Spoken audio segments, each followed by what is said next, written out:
స్తోత్రాలండి. నేడు ఆరాధికులుగా చేరువచ్చినటువంటి దేవుని బిడ్డలైన మీ అందరికీ ప్రభువైన యేసుక్రీస్తు వారి నామమున వందనాలు తెలియజేస్తున్నాను.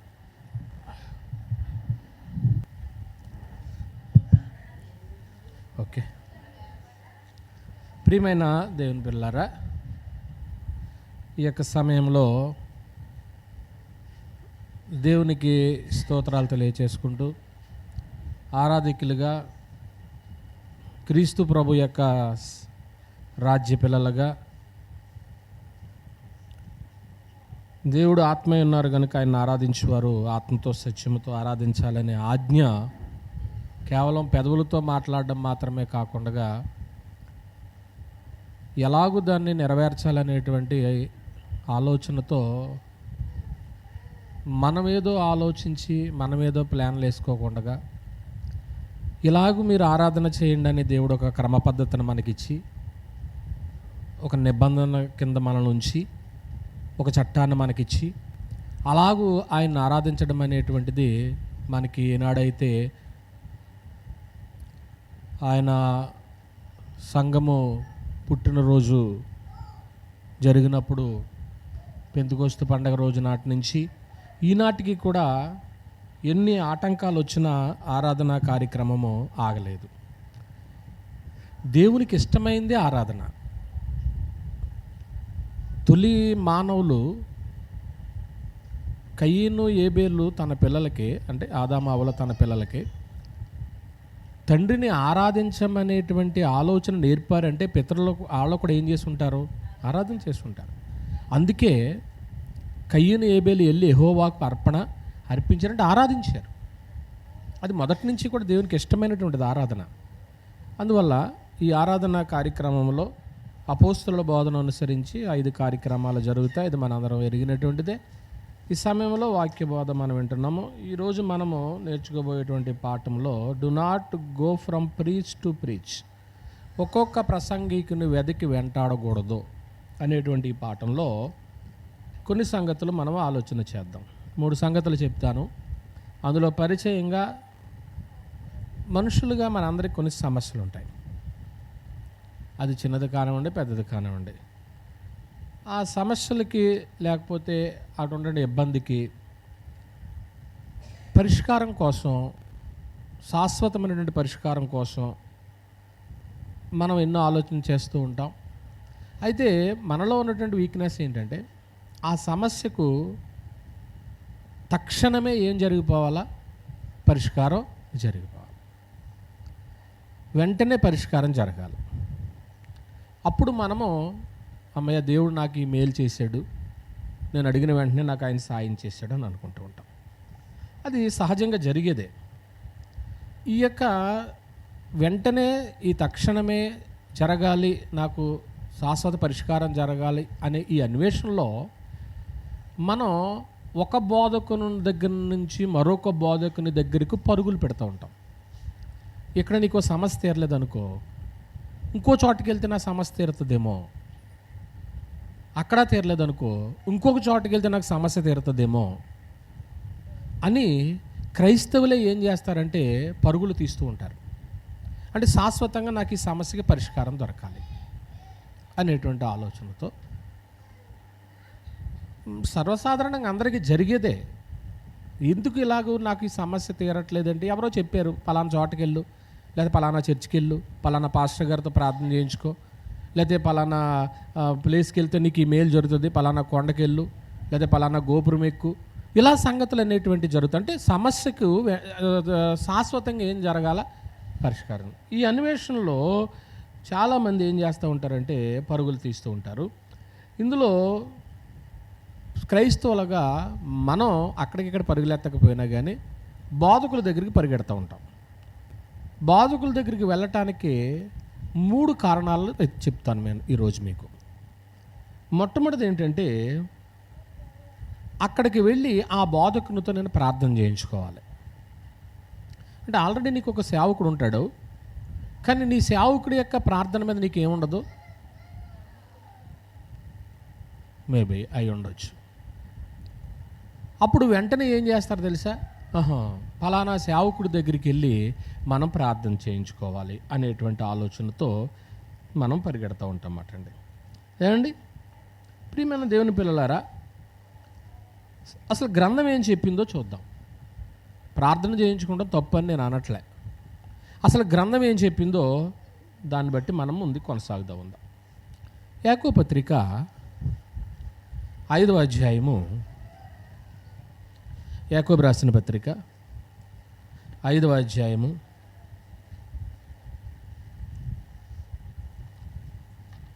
5వ అధ్యాయము అందరూ తీసుకున్నారనుకుంటున్నాను. 13వ వచనాన్ని చదువుతున్నాము. మీలో ఎవరికైనాను శ్రమ సంభవించిన, ఫస్ట్ ఆఫ్ ఆల్ ఏముంది, ఎవరితోనైనా చేయించుకోమనుందా? ఆ పర్సనే చేసుకోవాలా? ముందు నీకు నువ్వుగా ప్రార్థన చేసుకోవాలి. నీకు నువ్వుగా ఆ సమస్య కొరకు ప్రార్థన చేసుకోవాలి. రెండో సంగతి ఏం చెప్తున్నాడంటే, కలిగిన పాడవలెను, ఉన్నాడా పిలిపింపవలెను.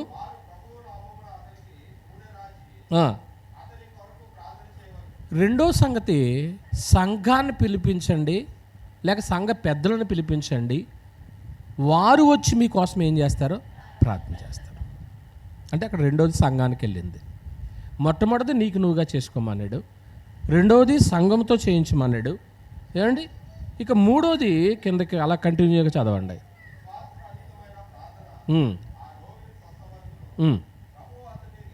లేపును,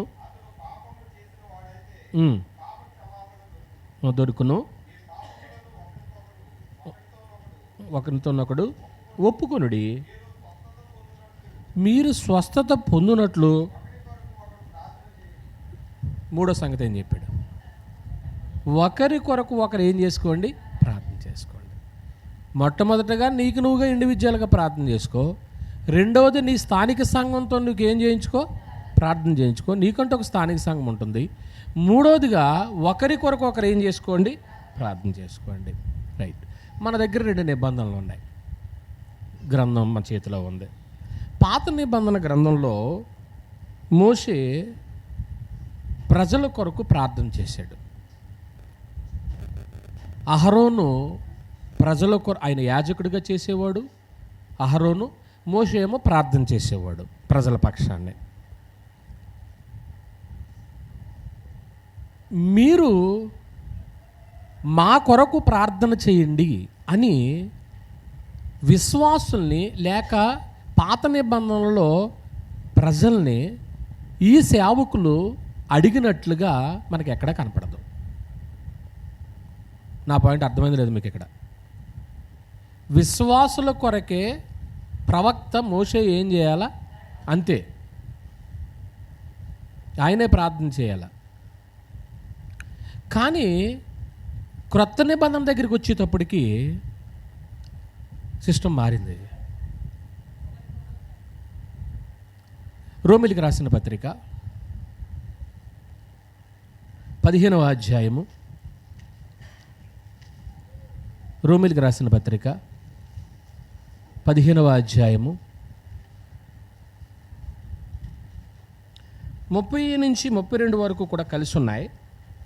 సహోదరులను, నేను యోదయాలనున్న అవిధేయుల చేతుల్లో నుండి తప్పింపబడి యెరూషలేములో చేయవలసిన ఈ పరిచర్య పరిశుద్ధులకు ప్రీతికరమగునట్లు నేను దేవుని చిత్తం వలన సంతోషంతో మీ వద్దకు వచ్చి మీతో కలిసి విశ్రాంతి పొందినట్లు మీరు నా కొరకు ఏం చేయండి.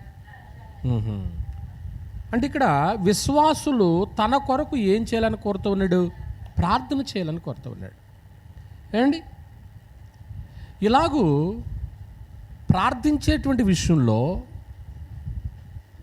అనేక చోట్లకి మనము పరుగులెడుతూ ఉంటాం. ఎస్పెషల్లీ ఇక్కడ మనం జ్ఞాపకం చేసుకోవాల్సింది ఏంటంటే, సందర్శించేటువంటి బోధకులు ఉంటారు, విజిటర్స్ అంటాం కదా, సందర్శించేటువంటి బోధకులు ఉంటారు. ఇప్పుడు ఉదాహరణకి ఇప్పుడే ఒక దైవజనుడు వచ్చాడు మన దగ్గరికి. ఆయన జస్ట్ మన దగ్గరికి వచ్చి ఒక ఆహ్వానం చెప్పి వెళ్ళిపోయాడు. లేదంటే ఇంకొక ఎవరో వస్తారు. వచ్చినటువంటి వ్యక్తి దగ్గరికి వెళ్ళి కొందరు ఏం చేస్తారో తెలుసా? మా కొరకు మీరు ఏం చేయండి, ప్రార్థన చేయండి. ఈ సందర్శకులుగా వచ్చినటువంటి బోధకులు నీ కొరకు క్రమంగా ఏం చేయరు, ప్రార్థన చేయరు. నీ కొరకు క్రమంగా ప్రార్థన చేసేటువంటి స్థానిక సంఘ సువార్థికుడు ఉంటాడు. వారు జస్ట్ విజిటర్స్ మాత్రమే. వారు వచ్చి ఒక 10 నిమిషాలు ఉండొచ్చు, లేకపోతే గంట ఉండొచ్చు, ఒకరోజు ఉండొచ్చు. వారి ప్రార్థన నీకు ఇష్టముగా అనిపిస్తుంది, కానీ స్థానిక సంఘానికి సువార్థికుడు ఉండే అటాచ్మెంటు గ్రహించలేకపోతూ ఉంటాడు. అది సందర్శకుల యొక్క ప్రార్థన కాదని అనట్లేదు, కానీ వాళ్ళు నీ కొరకు నిత్యం ఏం చేయరు, ప్రార్థన చేసేటువంటి వారుగా కనపడరన్నమాట. ఇది ఎలాగుంటుందో చెప్తాను. ఈ నియమాన్ని అతిక్రమించడం అనేది ఎలా మారుతుందో గ్రంథంలోనే చూద్దాం. లూకాసు వార్త 20వ అధ్యాయము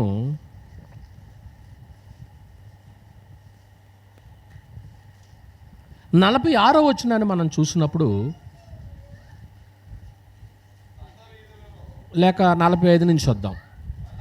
ప్రజలందరూ వినుచుండగా ఆయన ఇట్లనెను, శాస్త్రులను గూర్చి జాగ్రత్త పడుడి. నిలువుటంగి ధరించుకుని వచ్చేటప్పటికి దృష్టంతా ఎటు తిప్పబడుతుంది మనుషులకి. మరి ఇక్కడ నీ స్థానిక సేవకుడి పరిస్థితి ఏంటి అంటే, ఈ అంగీని చూడగానే మనుషులు మనసంతటిపోతుంది. వాళ్ళ మత బోధకులలో మత సంబంధమైనటువంటి వ్యాపారం చేస్తున్నారు. వాళ్ళకి భక్తిని అవసరం లేదు, విశ్వాసులు ఏమైపోతారో అవసరం లేదు వాళ్ళకి. మీరు కొన్ని చోట్ల చూడండి, ఎక్కడైనా సంఘాల్లోకి వెళ్ళారనుకోండి, కనీసం వాళ్ళ బైబిల్ చదవరండి. వాళ్ళ నాయకుడు రాసిన పుస్తకాలు ఉంటాయి. ఆ పుస్తకాలతో ఏం చేస్తారు? పుట్టినరోజుకు ఒక్కొక్క చదువుతారు, చావుకోటి చదువుతారు, ఏమండి పెళ్ళికోటి చదువుతారు. ఇంకా వాళ్ళకి బైబిల్తో ఏం లేదు, పని లేదు. అంటే నీకు మట్టుకు నీ కంటికి ఎలా కానాలా? అంగి వేసుకుని నిండుగా కనపడాలి. కనపడేటప్పటికి వాళ్ళని ప్రార్థన కోరుతాం. సంత వీధుల్లో వందనాలు. వాళ్ళ మత సంబంధమైనటువంటి బోధకులు, వ్యాపారం చేసేటువంటి వాళ్ళు చెప్తున్నాడు, వాళ్ళు దీర్ఘ ప్రార్థనలు చేస్తారు. విధవరాండ్ల ఇండ్లను ఏం చేస్తారు? వాళ్ళు దిగమిరింగేస్తారు, పిండేస్తారు. అలా పిండేసేటువంటి వ్యక్తులు దగ్గరికి మనుషులు పరిగెడుతున్నారంటే ప్రార్థనల కోసం పరిగెడుతున్నారు, ఏమండి? కానీ నేడు క్రీస్తు ప్రభు యొక్క సంఘాలలో జరుగుతున్నటువంటి ఈ బోధ ఉందో చూసారా? ఇప్పుడు నేను చేసే బోధే ఉంది. ఈ బోధ నాదా, దేవునిదా? సాక్షాత్తు సంఘానికి పునాది వేసినటువంటి పునాది రాయిగా ఉన్నటువంటి యేసుక్రీస్తు ప్రభు వారే తన సొంత బోధ చేయటానికి దేవుడు ఏమివ్వలేదు, పర్మిషను ఇవ్వలేదు. క్రీస్తుకి ఇవ్వలేదు పర్మిషను. యోహాను సువార్త 7వ అధ్యాయము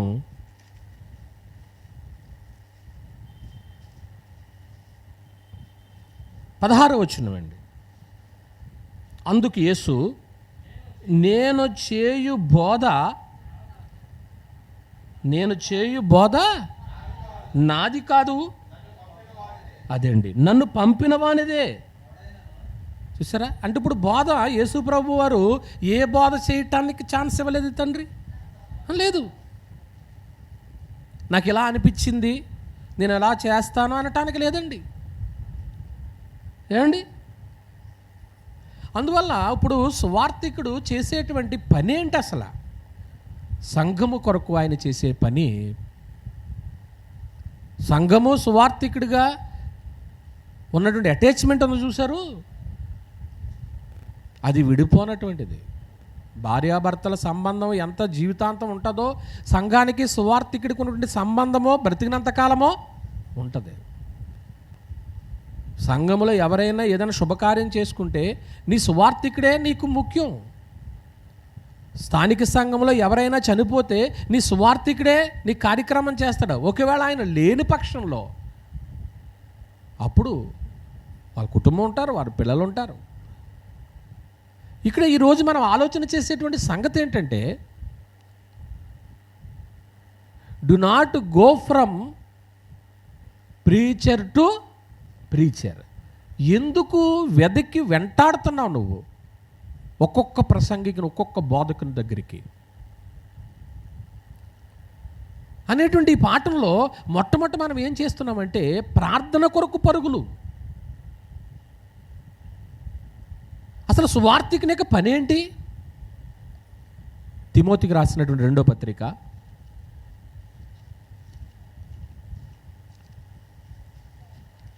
4వ అధ్యాయము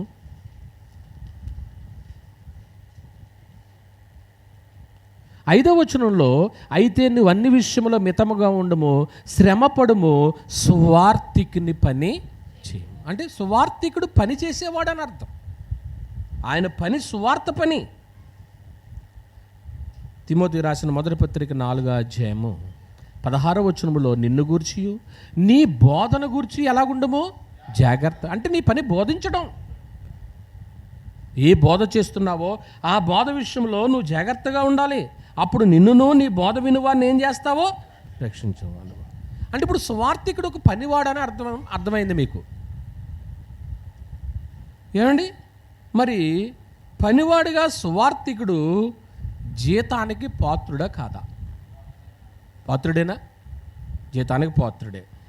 జీతానికి పాత్రుడే. కానీ మీరు అండర్లైన్ చేసుకోవాల్సిన విషయం ఏంటంటే, జీతగాడు మాత్రం కాదు. అది గుర్తుపెట్టుకోండి. జీతగాడు అనేటప్పటికి చిన్న చూపు చూస్తారు. ఇతను నా జీతగాడండి, నేను ఎలా అయ్యేటప్పటికి నేను ఇంత ఇస్తానండి.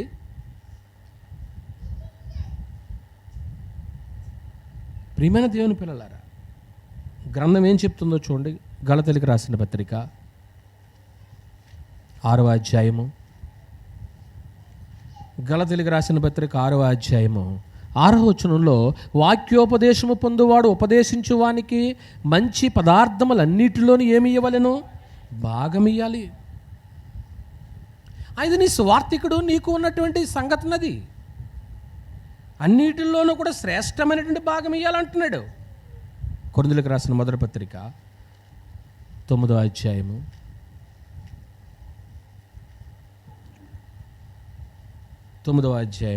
9వ వచనంలో మాట్లాడుతుంది. కళ్ళము త్రొక్కుచున్న ఎద్దు మూతికి ఏం పెట్టొద్దు? చిక్కం పెట్టదని మోషే ధర్మశాస్త్రంలో రాయబడి ఉన్నది. దేవుడు ఎడ్ల కొరకు విచారి, అది ఎడ్ల కోసం చెప్పలేదు. అది ఎడ్ల కోసం చెప్పలేదండి. కేవలము మన కొరకే దీనిని చెప్పుచున్నాడు. అవును, మన కొరకే కదా ఈ మాట రాయాలి. అనగా దున్నువాడు ఎలా దున్నుతాడు? ఆశతో దున్నుతాడు. వ్యవసాయం చేసుకున్నాడు ఆశతో దున్నుతాడండి. సువార్తికుడు పని చేసేవాడు ఆశతో పని చేస్తాడండి.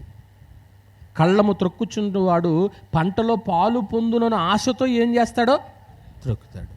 మీ కింద ఆ వచనాలన్నీ ఇంచుమించు ఆ పేరంతా చదువుకుంటే సంఘము సువార్తికుడి గురించి మాట్లాడతాడు అక్కడ. ఆలయ కృత్యములు జరిగించేవారు ఆలయం వల్ల జీవనం సాగించాలని మీరు ఎరుగరా అంటాడు. ప్రియమైన దేవుని పిల్లలారా, ఆలోచన చేయండి. ఫిలిప్పీయులకు రాసిన పత్రిక 4వ అధ్యాయము, ఫిలిప్పీయులకు రాసిన పత్రిక 4వ అధ్యాయం 15వ వచనంలో, ఫిలిప్పీయులారా, సువార్త నేను బోధింపనారంభించి మాసిదోనియాల నుండి వచ్చినప్పుడు ఇచ్చి విషయంలో పుచ్చుకునే విషయంలో మీరు నాతో ఏమై ఉన్నారో పాలివారు అంటున్నాడు. అంటే ఇప్పుడు ఫిలిప్పీలో ఉన్నటువంటి సంఘములో ఆయనకి ఎన్నో ఇబ్బందులు జరిగినాయి. సంఘం అన్నాక లోటుపాట్లు ఉంటాయి ఉండవండి. నేను మీ మీద కోప్పడతాను, మీరు నా మీద కోప్పడతారు. కొన్ని సమస్యలు, కొన్ని ఇరుకులు, ఇబ్బందులు అనేకమైనవి ఉంటాయి. అలా ఈ ఫిలిప్పీలో పౌలు గారికి ఎదురైనటువంటి ఒక సమస్య చూద్దండి. తెసలోనిక రాసినటువంటి 1వ పత్రిక 2వ అధ్యాయము 1వ వచనంలో, సహోదరులారా, మీ యొద్ద మా ప్రవేశం వ్యర్థము కాలేదు, కానీ మీరు ఎరిగినట్టు మేము ఫిలిప్పీలో ముందు శ్రమపడి అవమాన పొంది ఎంతో పోరాటంతో దేవుని సువార్తను మీకు ఏం చేసాం? అంటే ఫిలిప్పీలో అవమానం జరిగిందా లేదా? జరిగింది. కానీ ఆ సంఘము, ఫిలిప్పీలో ఉన్నటువంటి సంఘము పౌలు గారికి ఎలా ఉన్నారో పాలివారు. మరి మిగిలిన వాళ్ళు ఎందుకు లేరు? అంటే ఈ సంఘానికి సువార్తికుడికి ఏముంది? అటాచ్మెంటు ఉంది, అంతే. మాటి మాటికి నా అవసరం తీర్చాడు అంటాడు.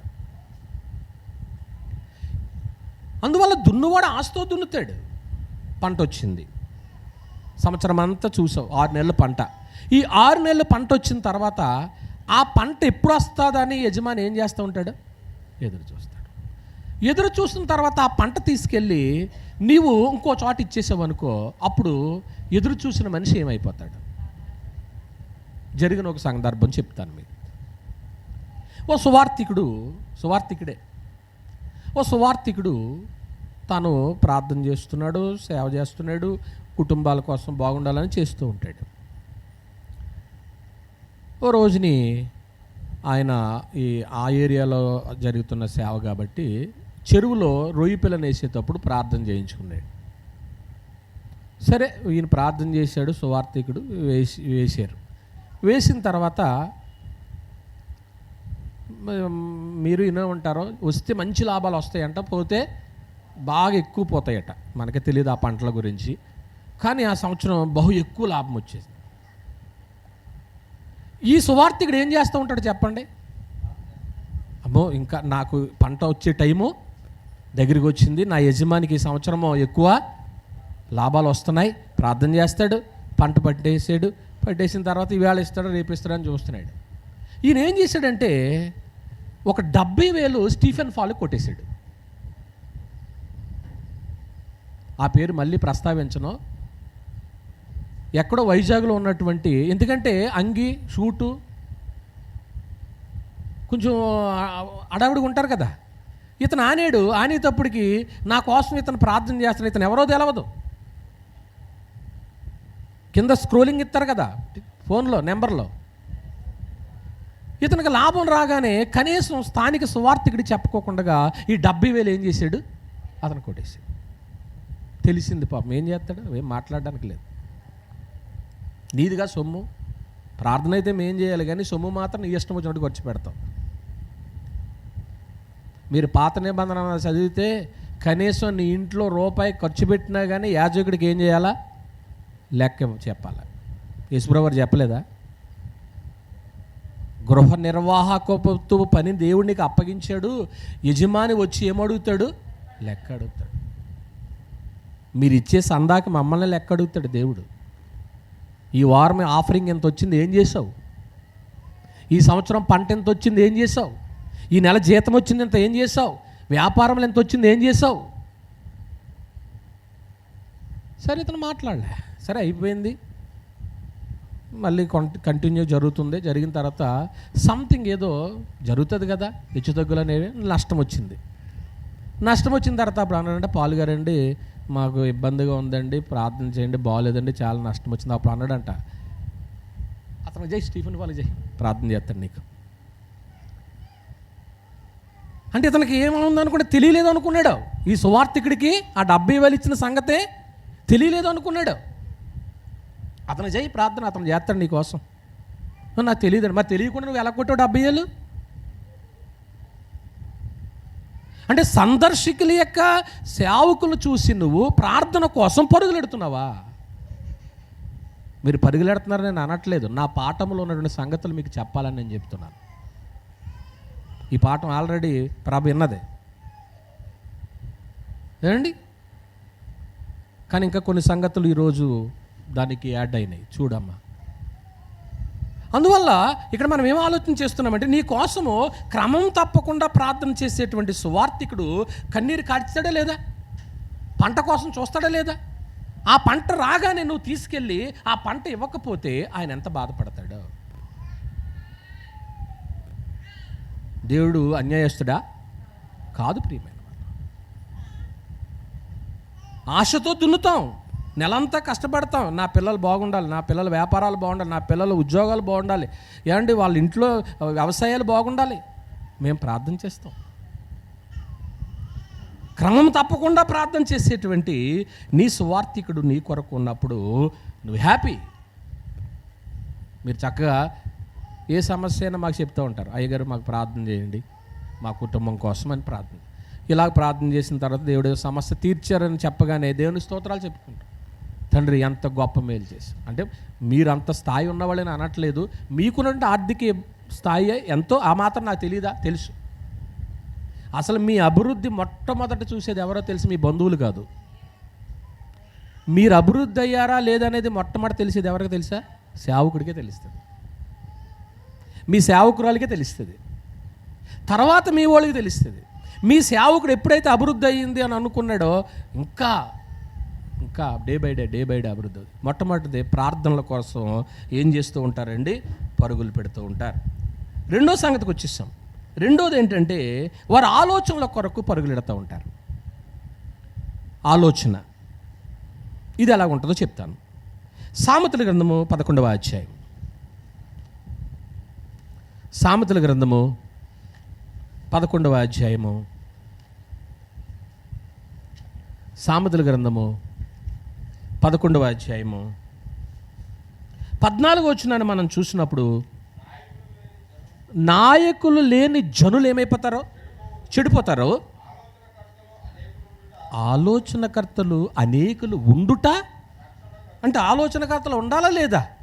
ఉండాలి. నీకు ఆలోచన చెప్పేవారు ఉండాలి.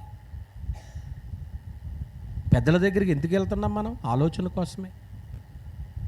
నీ స్థానిక దైవజనుడు నీకు ఆలోచన ఇస్తాడు. ఆలోచన చెప్పువారు ఉండుట. 15వ అధ్యాయము 22వ వచనాన్ని కూడా చూద్దాం ప్రియమైన వాళ్ళారా.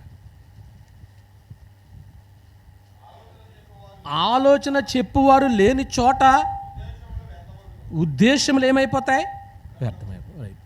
అయితే ఇక్కడ జరిగే విషయం ఏంటంటే, ఆలోచనల కొరకు కొందరు ఏం చేస్తారంటే అనేకులను సంప్రదిస్తారు. ఒకరినా ఇద్దరినా. ఈవిడ ఆలోచన తీసుకుంటుంది, ఆవిడ ఆలోచన తీసుకుంటుంది, ఆయన ఆలోచన తీసుకుంటాడు, ఈయన ఆలోచన తీసుకుంటాడు. ఈ ఆలోచన అన్నిటిలో మొత్తానికి కన్ఫ్యూజ్ అయిపోతాం, అయోమయంలో పడిపోతాం.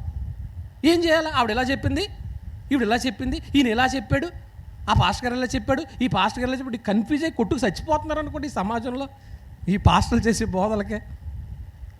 అందుకని ఏ గొడవ లేకుండా అపోస్తుల బోధలో ఉంటే ఏ గొడవ ఉండదు, ఒకే బోధ కాబట్టి.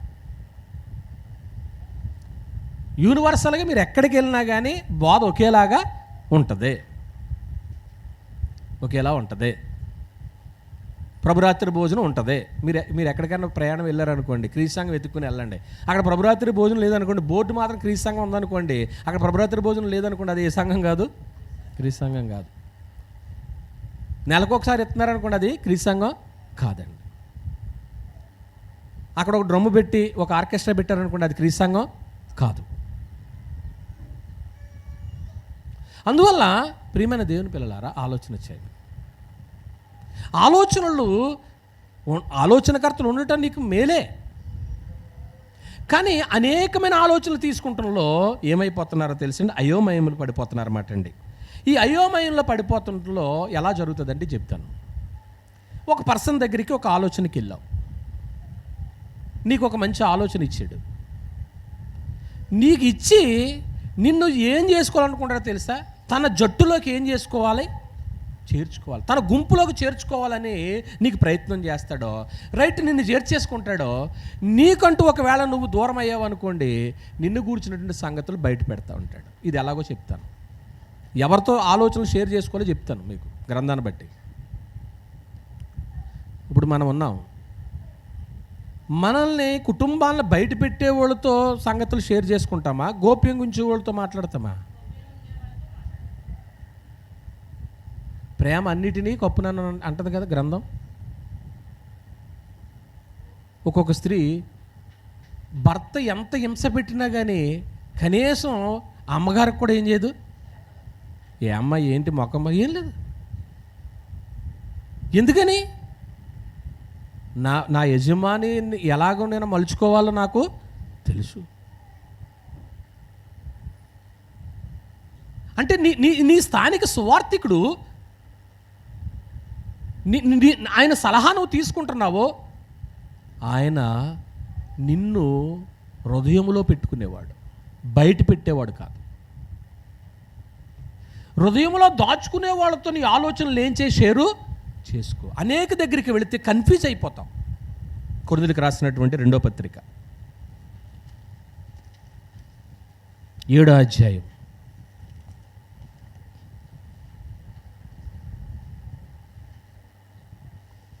7వ 2 నుంచి వస్తున్నాము. మమ్మను మీ హృదయంలో చేర్చుకునుడి, అన్యాయం చేయలేదు, చెరుపలేదు, మోసం చేయలేదు, చెప్పలేదు, చనిపోయినా కానీ జీవించినా కానీ మీరును మేమును కూడా ఉండవలెననియు. అదండి,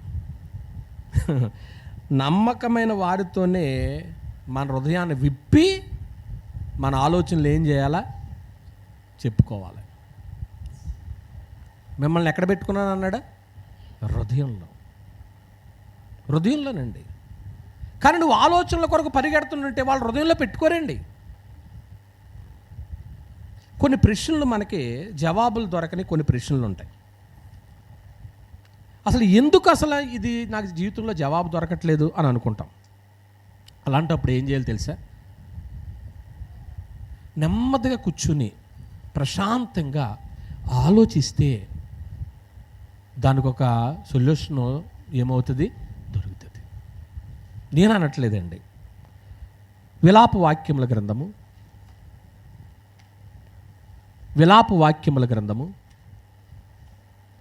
3వ అధ్యాయము 27లో ఏముంది? యవన కాలమున కాడిమోయిట నరునికి మేలు, అతని మీద దాన్ని మోపినవాడు యెహోవాయే కనుక అతడు ఒంటరిగా కూర్చుండి మౌనముగా ఉండవలెను, నిరీక్షణ దారము కలుగునేమో అని ఒంటరిగా కూర్చుని ఆలోచన చేయి. 40వ వచనం చదవండి. మన మార్గములను పరిశోధించి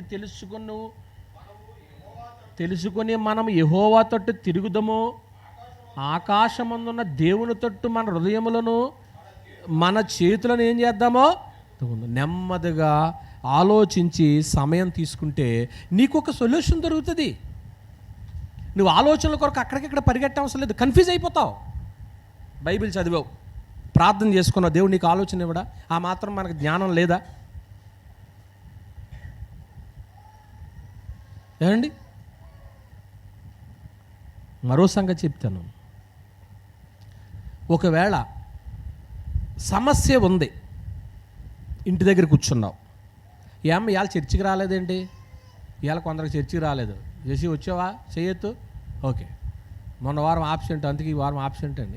ఈ వారం ఇంకా రాని వాళ్ళు ఎవరో ఒకరు ఉంటారు కదా, తర్వాత గుర్తొస్తారు, ఇప్పుడు రారు నాకు. ఏమండి, ఎందుకమ్మా ఈ వారం ఆరాధన, నిన్న వారం ఆరాధనకు రాలేదండి అంటే, సమస్య అండి అయ్యగారు, ఇంట్లో కొన్ని సమస్యలు వచ్చాయి. ఇప్పుడు సమస్యని కూర్చున్నాం ఇంటి దగ్గరే, సమస్య తీరిపోద్దా?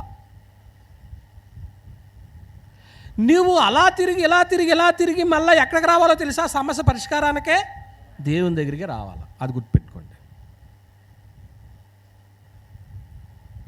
దేవుని సందుకు వచ్చే వరకు ఆ సమస్య తీరదండి. కీర్తన గ్రంథము 73వ అధ్యాయం. కీర్తన గ్రంథము 73వ అధ్యాయము 16వ వచనము. అయినను దీనిని తెలుసుకున్న వలన నేను ఏం చేస్తున్నానో కూర్చుని ఆలోచిస్తున్నాడట. ఆలోచిస్తే పని అవదు. నేను దేవుని పరిశుద్ధ స్థలములోనికి పోయి వారి అంతమును గురించి ధ్యానించు వరకు ఆ సంగతి నాకు ఎలాగుంది? ఇంటికాడ ఉంటే ఆయాసం పెరుగుతుంది కానీ ఆయాసం ఏమవదు, తగ్గదు. అదే దేవుని సందులోకి వచ్చే 2 మాటలు వినపడతాయి, హృదయానికి ఆత్మకు ధైర్యం వస్తుంది, తేలికవుతావు. అబ్బా, దేవుడు ఈరోజు నా హృదయంలో, నా గుండెలో బరువు తీరి వాక్యం చెప్పించాడు, అమ్మయ్య దేవునికి స్తోత్రం అనుకుని సంతోషంగా వెళ్తా పాటలు పాడుకుంటూ.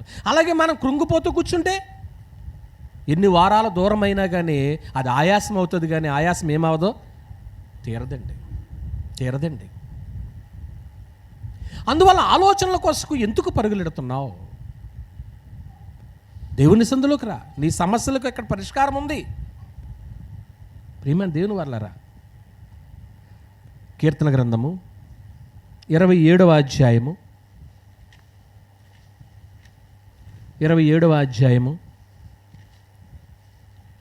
14వ వచనాన్ని మనం చూసినప్పుడు,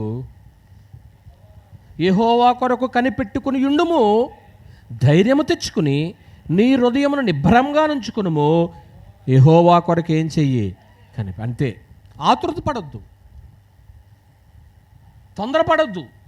ఆయన కొరకు కనిపెట్టుకోవాలి కానీ కంగారు పడకూడదు. వెయిట్ చేయి. యెహోవా కొరకు కనిపెట్టుకుంటూ, ఆయన సర్వశక్తిమంతుడు కదండి, నమ్మే కదండి అడుగు పెట్టాం. ఫిలిప్పీయులకు రాసిన పత్రిక 4వ అధ్యాయం. ఫిలిప్పీయులకు రాసిన పత్రిక 4వ అధ్యాయము 6వ వచనంలో చెప్తూ ఉన్నాడు, మరియు మీరు చదవండి. దేని గురించి చింతపడకుడు కానీ ప్రతి విషయములను ప్రార్థన విజ్ఞాపనముల చేత కృతజ్ఞతాపూర్వకముగా మీ విన్నపములు ఎవరికి చెప్పండి. రైట్, కనిపెట్టండి, ఆతృత పడొద్దు. మీరైనా నేనైనా అండి. మన యవనస్తులు ఆతృత పడుతున్నారా? విశ్వాసులు మీరు ఆతృత పడుతున్నారా? పిల్లలకి కోపాలు ఎక్కువ ఉంటాయి. మన స్థానిక సంఘాలు ఎవరికి కోపాలు లేవు. బొన్నుకి అస్సలు లేదు కోపం అండి. కోపం లేదు. కోపం ఉండకూడదు తెలుసా? ఒకవేళ పొద్దున్న కోపడ్డారు అనుకోండి, సాయంత్రానికి 6 అవ్వకముందు కోపం ఏమైపోవాలా? అంతే, సాయంకాలం తీరిపోవాలి. ఇప్పుడు చెప్తున్నాను పేరెంట్స్, మీరు అందరూ మీ పిల్లలకి ఎప్పుడైనా కోపం అనిపించిందో, వాళ్ళ కోపం కానీ ప్రదర్శిస్తే వెంటనే వీడియో రికార్డింగ్ చేసి నాకు పెట్టండి. వాళ్ళకి ఎలా డోస్ ఇవ్వాలి ఇస్తాను నేను ఇవ్వక ఇంకెవరు ఇస్తారు వీళ్ళకి? నిజమేనండి. యవనస్తులైనా వీళ్ళ పిల్లలు పెద్దోళ్ళు అయిపోరని కాదు. ఇప్పుడు సాయి ఉన్నాడు, ఇప్పుడు కూడా ఏమని పిలుస్తుంది వాళ్ళ అమ్మగారు? ఇంకో చిన్న కొడుకే. అలాగే మీరు అందరూ నా పిల్లలే. ఖండించుము, గద్దించుము, బుద్ధి చెప్పుము, నీతి యందు శిక్షించమన్నాడు కాబట్టి శిక్షించాలి. సమస్య వస్తాయి, అందరికీ ఉన్నాయి సమస్యలు. ఆ సమస్యల కోసము మనం ఏం చేద్దామంటే కనిపెడదాం దేవుని సన్నిధిలో. ఆతృత పడొద్దు ప్రియమైన వాళ్ళరా. ఈరోజు 2 సంగతులు చెప్పాను. ఒకటి ఏంటంటే ప్రార్థనల కొరకు ఏం చేయకూడదు, మనము పరుగులెత్తద్దు. ఫస్ట్ ఆఫ్ ఆల్ నీకు నువ్వు చేసుకో. రెండవది నీ స్థానిక సంఘం ఉందా లేదా? స్థానిక సంఘం వచ్చిందంటే ముందో వెనక ఎవరు వస్తారు చెప్పండి? సువార్థికుడు వస్తాడు కదా.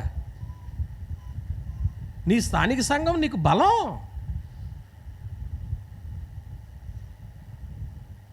ఏమండి? తర్వాత ఒకరికొకరు ఏం చేసుకోండి, ప్రార్థన చేసుకోండి. సందర్శకుల ప్రార్థనలు క్రమంగా నీ కోసం ఏం చేయరు, వాళ్ళు చేయరు. వారు అంగి వేసుకురావచ్చు, వాళ్ళు షూట్ వేసి రావచ్చు, వగేరు ఏదైనా చేయొచ్చు. వాళ్ళు ప్రార్థన చేయించుకోవద్దని నేను అనట్లేదండి. కానీ నీ కొరకు వాళ్ళ క్రమంగా ఏం చేయరు. నీ స్థానిక సువార్థికుడు నిత్యము నీ కొరకు ఏం చేస్తాడు, ప్రార్థన చేస్తాడు. అంటే మా కుటుంబాల కోసం మేము ప్రార్థన చేసుకునే కంటే స్థానిక సంఘాల కొరకు ఎక్కువ ప్రార్థన చేస్తాం. ఏమండి? రెండో సంగతి ఏం చెప్పుకున్నామండి? ఆలోచనలేండి. సంఘము కొరకు సువార్థికుడు ఆలోచన చేసి ఒక డిజైన్ చేసి ప్లాన్ చేయడానికి మాకేం డిజైనింగ్ ఏం ఉండదండి. ఎందుకంటే ఆల్రెడీ బ్లూ ప్రింట్ అంతా ఏం చేశాడు, ముందే చేసేసాడు. ఇంకా దీనికి ఏం చేస్తాం చెప్పండి? ఆరాధనా క్రమం ఇవాళ మనం పెట్టిందా, ఆల్రెడీ ఉందా? మరి దీనికి ఏం మారుతాం చెప్పండి? మనం కొత్తగా పెట్టే సిస్టమ్ ఏది లేదు. కుటుంబంలో సమస్యలు ఉన్నాయా? రైట్, ఆ సమస్యల కొరకు అనేకులను సంప్రదించావంటే బుర్ర ఏమైపోద్ది, చెడిపోద్ది. ఒక్కొక్కరు చూడండి, ఎవరో ఒక ఆలోచన తీసుకుంటారో ఆలోచన ప్రకారంగా వెళ్ళిపోద్ది. భర్త మంచి భార్య సలహా ఎత్తదే. సలహా ఎత్తదండి, మంచి సలహాలు ఇస్తారు కదా మీరు. గుణవతి అయిన భార్య దొరకదావిడి, దొరికితే ముత్యం కంటే అమూల్యం. ఎప్పుడైనా సాయి ప్రశాంతిని నా ముత్యం అని అన్నాడా? నాకు ముత్యంలా దొరకవమ్మ నువ్వు అడుగుతాను. ఇప్పుడు అడగను, ఇంకా టైం ఉంది, అడిగే టైం వస్తుంది, అప్పుడు అడుగుతాను అన్నమాట. ఒక్కొక్కరిని ఒక్కో ప్రశ్న వేస్తూ ఉంటాం, వేసినప్పుడు అప్పుడు తెలుస్తుంది. ఒక్క మాటలోనే గ్రహించేయగలం. రైట్, పర్వాలేదు, ఆత్మీయంగా హ్యాపీగా ఉన్నారు, సంతోషంగా ఉన్నారు అనుకుంటూ ఉంటాను. కొన్ని కుటుంబాల్లో ఇబ్బందులు ఉంటాయి, సమస్యలు వస్తాయి, అనేక ఆలోచనలు కన్ఫ్యూజ్ అయిపోతాం మనం. అలాగని ఇది ఎందుకు జరగట్లేదు ఇంటి దగ్గరే కూర్చొని ఆలోచించుకో. ఎలా తిరిగినా ఎక్కడికి వచ్చేయాలి ఆ సమస్యకి? సంఘంలో. దేవుని సన్నిధికి రావాలి, లేదంటే అయోమయంలో పడిపోతాం. దేవుని సన్నిధికి వచ్చే వరకు ఆ విషయం ఎలా ఉంటుంది అన్నాడు భక్తుడు, ఆయాసంగా ఉంటుంది. ఆయాసం ఎక్కడికి వచ్చి తీరింది? దేవుని సన్నిధిలోకి వచ్చిన తర్వాత తీరింది. ఇక్కడ నీ కొరకు ప్రార్థనలు జరుగుతాయి. ఏమండి, 2 సంగతులు చూసాం. ఇక 3 చివరగా మనం చూసి ఆలోచించ ఏంటంటే, సహాయం వెదుకుట కొరకు పరుగులెడతారు. సహాయం కొరకు. ఉదాహరణకి ఇప్పుడు నీకు మీ సువార్థికుడు ఒకవేళ ఎక్కువ స్టామినా లేదు అనుకోండి, సహాయం చేసే అంత భరోసా ఆయన దగ్గర లేదు అనుకోండి, ఫలానా ఆయన దగ్గరికి వెళ్తే ఆయన అన్నీ చేస్తాడు, ఈయన దగ్గర ఏదీ లేదు. రైట్. సహాయం అనేటువంటిది ఒక సువార్థికుడి నుంచి నువ్వు చూడొద్దు. సహాయం అనేటువంటిది నీ స్నేహితుల దగ్గర నుంచే చూడొద్దు. సహాయం అనేటువంటిది నీ బంధువుల దగ్గర నుంచి కూడా చూడొద్దు. సహాయం అనేటువంటిది ఎవరైతే మనకు సహాయం చేస్తానని వాగ్దానం చేశారో, నువ్వు రేపు పొద్దుట వచ్చాయి, ఇవాళ మంగళవారం కదా డబ్బులు ఇవ్వకూడదు, లేకపోతే ఇద్దును, శుక్రవారం కదా సాయంత్రం అయిపోయింది ఈవేళ రేపు రా అన్నారు అనుకోండి. సరే పొద్దుటే నువ్వు వెళ్ళావు అనుకో, ఏమంటారో తెలుసా, అయ్యో నేను ఇద్దాం అనుకున్నాను కానీ ఎవరో మా వాళ్ళు వచ్చి ఏం చేశారు, ఏదో నీకు సహాయం చేస్తానన్న వాళ్ళు ఆ సమయానికి ఏం చెయ్యరు. ఇది వాస్తవమా కాదా? చేయరండి, ఆ సమయానికి చేయరు. నాకు తెలుసు, మేము ఇల్లు కట్టుకునేటప్పుడు ఒక ఆయన దగ్గరికి సుమారు లేదంటే ఒక నెల వరకు 1-2 నెలలు తిరిగాం. మీకు ఎందుకంటే ఒక 25,000 నేను అప్పిస్తాను అన్నాడు. వెళ్ళినప్పుడల్లా ఆయనకు ఫుడ్ సెట్కి వెళ్ళేవాళ్ళం, వెళ్ళినప్పుడల్లా పెట్రోల్ ఖర్చు, రేపు రండి ఎల్లుండి అన్నీ డాక్యుమెంట్స్ అన్నీ పెడతారు, సంతకాలు పెడతాము, అన్నీ పెడతాం. ఏమండి 2 నెలలు తిరిగి తర్వాత నా వల్ల కాదనేసి. చూసారా, సహాయం కొరకు మనం ఎదురు చూసే వాళ్ళ దగ్గర నుంచే మనకి ఏముండదో సహాయం, నిరాశపరిచేస్తారు. మీరు చేస్తారనుకున్నానండి, మీరే నిరాశపరిచారు. అటువంటి నా జీవితంలో కూడా ఎన్నో ఉన్నాయి, మీ జీవితాల్లో కూడా ఉండొచ్చు. ఏమండి, మేము ఎప్పుడు ఇల్లు కట్టుకునేటప్పుడు ఎవరినో సహాయం ఆర్జించాం, కానీ మా ఇల్లు అలాగే 3 సంవత్సరాలు కట్టలేకపోయాం, బేస్మెంట్ వేసి. జస్ట్ మేము ఒక తాటేకిల్లు వేసుకుందాం అనుకునేటువంటి ఆలోచనతో ఎవరో ఒక పాత ఇల్లు తీసేస్తుంటుంటే ఆ కలప కొనుక్కొని ఒక 900కి. అండి అప్పుడప్పుడు మీరు ఎప్పుడన్నా మీ గృహదర్శనానికి వచ్చినప్పుడు మమ్మల్ని కూర్చోబెట్టి అడగండి, మా బ్యాక్గ్రౌండ్ చెప్తాం, మా సాక్ష్యం చెప్పవసరం లేదు. ఇప్పుడు చాలా జీరో నుంచి ఎవరు పంపించారు సహాయం? ఎవరైనా ఇచ్చారా? ప్రియమైన దేవుని వర్లారా, చేస్తానన్న వాళ్ళు ఆ సమయానికి నన్ను నిరుత్సాహపరచవచ్చు. చెప్తాను ఎలాగుంటుందో. కీర్తన గ్రంథం 121వ అధ్యాయం. కీర్తన గ్రంథము 121వ అధ్యాయం మొదటి వచనాన్ని మనం చూసినప్పుడు, కొండల తట్టున కనులెత్తుచున్నాను, కొండల తట్టు నా కన్ను ఎత్తుచున్నాను, నాకు సహాయము అంటూ. ఇప్పుడు కొండల దగ్గర ఏదో నిధి ఉంది, ఏదో అక్కడ ఉత్పత్తి అవుతుంది, అక్కడ జనరేట్ అవుతుంది అని అనుకుని చాలామంది ఎక్కడ పరిగెడుతున్నారో కొండల దగ్గరికి వెళ్తారు. అసలు అక్కడి నుంచి కాదు జనరేట్ అయ్యేది, అక్కడి నుంచి కాదు నిధి ఉత్పత్తి అయ్యేది. ఉత్పత్తి అంతా జరిగేది ఎవరి దగ్గర నుంచి? దేవుని దగ్గర నుంచి. అక్కడ నుంచి చూస్తున్నాను, కొండల వైపు చూస్తున్నాను. ఈవేళ కొండల దగ్గరికి కదండి ప్రజలందరూ పోయేది. వెళ్ళరా? ఇప్పుడు క్రైస్తవులు అనబడేవారు వెళ్ళి కొండలు 2 ఉన్నాయి తెలుసా మన దగ్గరలో. మీకు ఏదో పెద్ద మేలు జరిగిందనుకోండి, తిన్నగా వెళ్ళిపోయి గౌరీపట్నంలో 1000 రూపాయలు వేసేస్తాం. ఇక్కడ నేనేమైపోతున్నా, తిన్నగా వెళ్ళిపోయి మొన్న ఎవరో చూడండి, మన మా సహోదరుడికి తెలుసు, అక్కడికి వెళ్ళిపోరంట గుణదల. ఏమండి, మరి ఇక్కడ సువార్థికుడిగా నీ కొరకు, నీ కుటుంబం కోసమో, నీ బిడ్డల క్షేమం కోసం నేను ప్రార్థన చేస్తే అక్కడికి వెళ్ళిపోతే ఏటి, అక్కడికి వెళ్ళగానే అంగి అయ్యగారు కనపడతాడు. కనపడతాడు కదా. ఆ ఫాదర్ గారు రోజు నీ కోసం ప్రార్థన చేస్తాడా?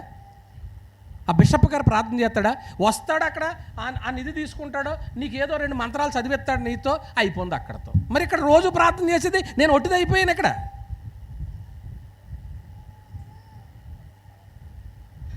కొండల తట్టున కనులెత్తుచున్నాను, నాకు సహాయము ఎక్కడి నుంచి వచ్చును? అది గుర్తుపెట్టుకోండి. యెహోవా వలననే నాకు సహాయము కలుగును. ఆయన దగ్గర నుంచి జనరేట్ అవుతుంది, ఆయన దగ్గర నుంచి రావాలా. కొండల దగ్గర నుంచి ఏం రాదు. ఏదో అంటారు చూడండి, దూరపు కొండలో అక్కడికి వెళ్ళేటప్పుడు అబ్బా ఎవరో చెప్తారులేండి, అక్కడికి వచ్చేస్తే నీకు అసలు నీకు అన్నీ జరిగిపోతాయి అంటారు. ఇక్కడ లేదా దేవుడు మన గుళ్ళో కార్యక్రమాలు చేయడా? దేవుడు నీ ఇంట చేయడా? నేను ఎక్కడో చెప్పాను ఓ సందర్భంలో, నీ ఇల్లు మొన్న పాప వచ్చినప్పుడు అనుకుంటా, మీ పాళెము పరిశుద్ధంగా ఉంటే నీ ఇంట్లోకి దీవెనలు వస్తాయి. నీ పాళెం పరిశుద్ధంగా లేనప్పుడు ఇంటికి దీవెనలు ఎలాగ వస్తాయి? ప్రియమైన దేవుని వారలారా, సహాయము కొరకు దేవుని దగ్గర మట్టుకే ఉండు. ఎందుకంటే మనకి రెఫరెన్స్ రాసుకోండి, చదవద్దులేండి, ఇంకా నాకు కొన్ని నిమిషాలు ఉంది. హెబ్రీ పత్రిక 4:14-16 వరకు మీరు చూసుకున్నట్లయితే అక్కడ దేవునికి కృప సమృద్ధిగా ఉంటుంది అంటాడు. ఏటీఎం అనేటువంటి మిషన్ ఉంది కదా, తెలిసి మీ అందరికీ, మీరు అందరూ వెళ్తారా? మేము కూడా వెళ్తాం ఏమండి. ఏటీఎం ఉందా? Any time money. ఏటీఎం అంటే అర్థేనండి కాదా? చెప్పండి మేస్టర్. ఆటోమేటిక్ టెల్లర్ మిషన్ అంటే దాని అర్థం ఏంటి? ఏ సమయంలోనే వస్తాయా లేదా? అది అదే అదే దానికోసమే నేను అడుగుతున్నాను. మనం 10ంటికి వెళ్ళినా అందులో మన డబ్బులుంటే వస్తాయి, 12, 1 గంటకి ఏ సమయంలో వెళ్ళినా వస్తాయి. దేవుని దగ్గర కూడా ఏ సమయంలో మనం మొరపెట్టినా మనకు సహాయం వస్తుంది. అది ఎనీ టైం వచ్చి మనీ అయితే, ఇది ఎనీ టైం వచ్చి మెర్సీ అంటే కృపే కదా. ఉచితంగా వచ్చేదాన్ని ఏమంటారండి? మెర్సీ. ఇంగ్లీష్లో మెర్సీ అంటాడు, తెలుగులో కృప అంటాడు. మనం ఎక్స్పెక్ట్ చేయని చాటు నుంచి సహాయం వస్తుంది. అది చెప్పి నేను ప్రార్థన చేస్తాను. ఎలా జరుగుతుందంటే లోకాసు వార్త 4వ అధ్యాయము, లోకాసు వార్త 4వ అధ్యాయము తీసుకున్నారా? 16వ వచనాన్ని మనం చూసినప్పుడు, తరువాత ఆయన వచ్చెను 25 క్షమించండి 25. ఏలియా దినములు యందు 3 ఏండ్ల 6 నెలలు ఆకాశం మూయబడి దేశమంతటా గొప్ప కరువు సంభవించినప్పుడు ఇశ్రాయేలీయులు, చదవండి ఎక్కడి నుంచి, ఉండినను ఏలియా సీదోనులోని సారేపెతు అను ఊరిలో ఉన్న ఒక విధవరాలి యొద్దకే కానీ మరి ఎవరి యొద్దకి ఏం చేయబడలేదైనా పంపబడలేదట. ఇప్పుడు ఆ సారేపెతు 2 ఊరికి కరువు వచ్చింది. ఏలియా భక్తుడు, ప్రవక్త. ఆ ఊరిలో అతను భోజనం పెట్టింది ఎవరు చెప్పండి? అసలు విధవరాలకి ఈ భోజనం పెట్టడం అనేది అసలు ఎక్స్పెక్ట్ చేసి ఉంటాడు ప్రవక్త? ఇక్కడ విషయం ఏంటంటే, మనము ఎదురు చూడనటువంటి చోట నుంచి దేవుడు ఏం పంపుతాడు? సహాయం పంపుతాడు. అది నమ్మాలి మనం. ఎలా వస్తుందో తెలియదండి. అసలు నేను ఊహించలేదండి, మీరు సహాయం పంపించారు, నేను అనుకోలేదండి. ఓ మనుషుడు యెరూషలేము నుంచి యెరికోకి వెళ్తున్నాడు.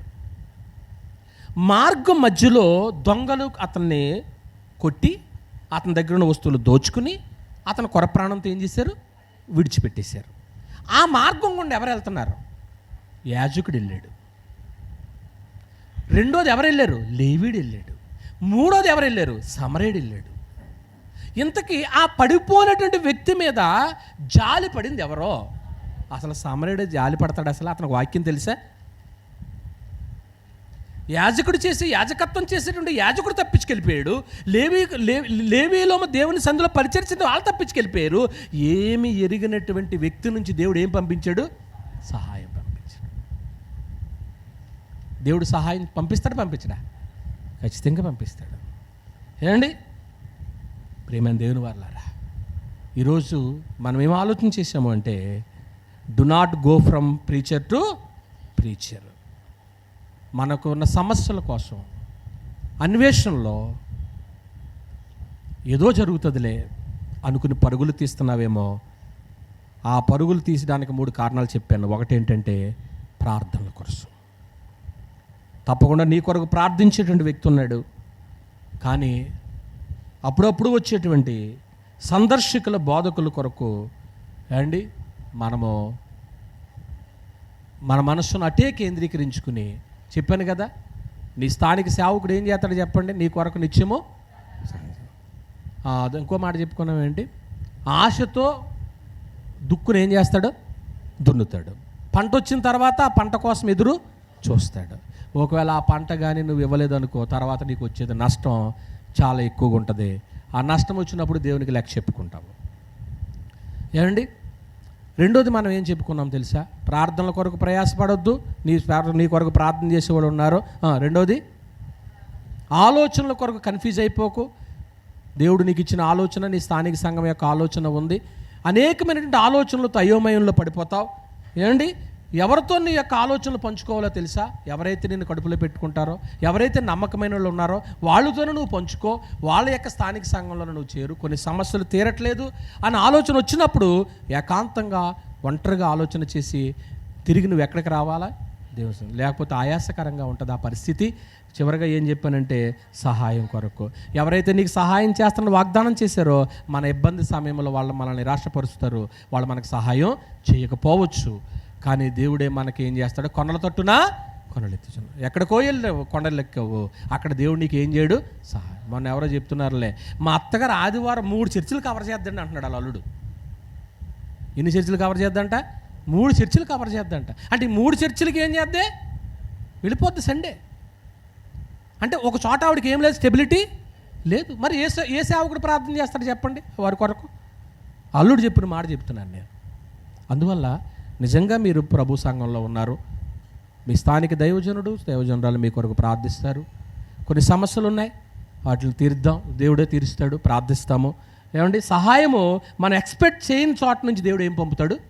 సహాయం పంపుతాడు. కనుక మీరందరికీ దేవుడు తన యొక్క ఆకాశము నిధులను విప్పి ప్రతి ఒక్క కుటుంబంలో సమృద్ధి, ఎనీ టైం మెర్సీ, సమృద్ధిగా దేవుడు మీ మీద కుమ్మరించాలని ఈ మాటలు హెచ్చరించుకుంటే ఇంతటితో ముస్లిం అందరికీ వందనాలండి. ప్రార్థన చేసుకుందాం. తలలో ఉంచి కళ్ళు మూసుకోండి. మమ్మల్ని మిక్కిలిగా ప్రేమించిన మా కన్న తండ్రి, నిజముగా భక్తి జీవితంలో కొన్ని సమస్యలకు పరిష్కారం కోసం ఈ అన్వేషణలో మేము పరుగులెడుతుంటే, దయగల తండ్రి, ప్రార్థన కొరకు పరుగులెడుతున్నామా? ఆలోచనల కొరకు పరుగులెడుతున్నామా? సహాయం కొరకు పరుగులెడుతున్నామా? దానికి జవాబు గ్రంథంలో నుంచి మాకు నేర్పించారు. ఈనాడు క్రీస్తు ప్రభు యొక్క రాజ్యం అనే సంఘంలో ఇక్కడ ఉన్న నీ బిడ్డలందరూ కూడా వారికి ఉన్నటువంటి అక్కరల్లో, సమస్యల్లో, ఎదురు చూడనటువంటి పరిస్థితుల్లో నువ్వు సహాయం పంపుతావు నాయన. అయితే మేము నమ్మాలి. అలాగు తండ్రి, మేము పనిచేస్తున్నాం. సంఘము సువార్థికుడికి తల్లి బిడ్డల యొక్క అవినాభావ సంబంధంతో ముందుకు సాగిపోతున్నారు. నిజమే, వారి పక్షాన నిత్యము ప్రార్థిస్తున్నాం. వారి కుటుంబాల్లో ఉన్న అక్కర్లు తీర్చండి, మా కుటుంబాల్లో ఉన్న సమస్యలు కూడా తీర్చండి తండ్రి. మా ఉత్పత్తిదారుడు మనుషులు కాదు, నువ్వే. కొండలు కాదు, నువ్వే. నీ దగ్గరే అనేక నిధులున్నాయి. యెహోవా వలన నాకు సహాయం కలుగును. మిగతా మేలుకరంగా మార్చమని మా ప్రభువైన యేసు క్రీస్తు వారి పేరట ఈ ప్రార్థన అడుగుచున్నాం తండ్రి. ఆమేన్.